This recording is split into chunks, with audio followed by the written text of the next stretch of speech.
আমি কিন্তু একদম ভালো কাপড় পরতে পারি না, ঠিক আছে। আজকে একটা দেখো হলুদ রঙের জামদানি শাড়ি নিয়েছি আর একটা লাল ব্লাউজ পরেছি। এই যে একটা হলুদ রঙের জামদানি শাড়ির সঙ্গে লাল ব্লাউজটা পরবো। হ্যাঁ,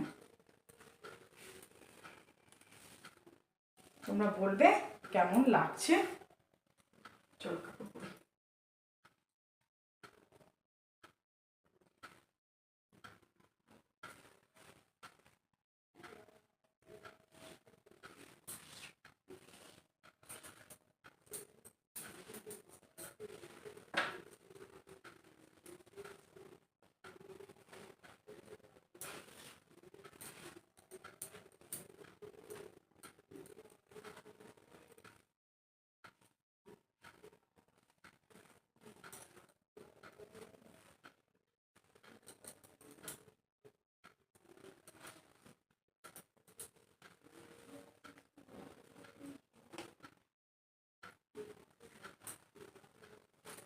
ঠিক আছে, এই যে আমার কিন্তু কাপড় পরা অলরেডি হয়ে গেছে।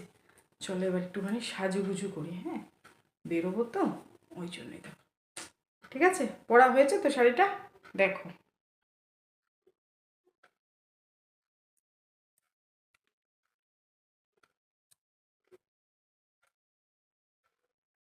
তা দেখো, দেখতে পাচ্ছ কি পরেছি চোখে?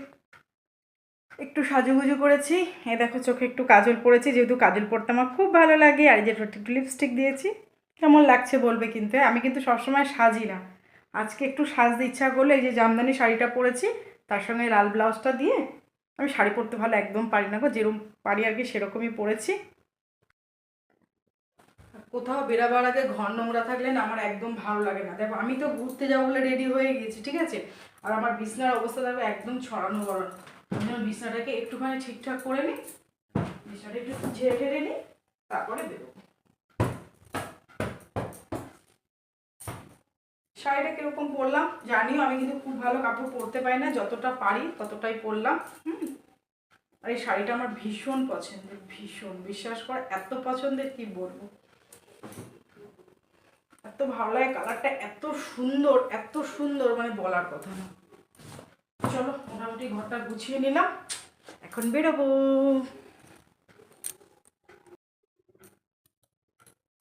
চলো আরেকটু ঠিক করে নিই, খারাপ হয়ে গেছে কাপড়টা, কাজ করছিলাম।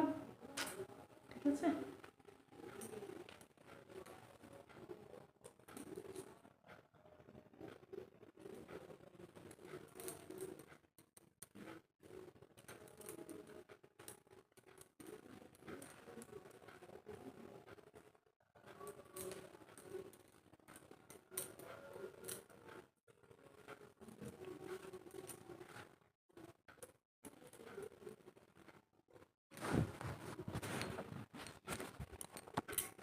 ঠিক আছে বন্ধুরা, চলো তাহলে আজকের মতন এখানে শেষ করি। আবার পরে তোমাদের সঙ্গে দেখা হবে। কেমন লাগছে আমাকে এই লুকটাতে অবশ্যই বলো।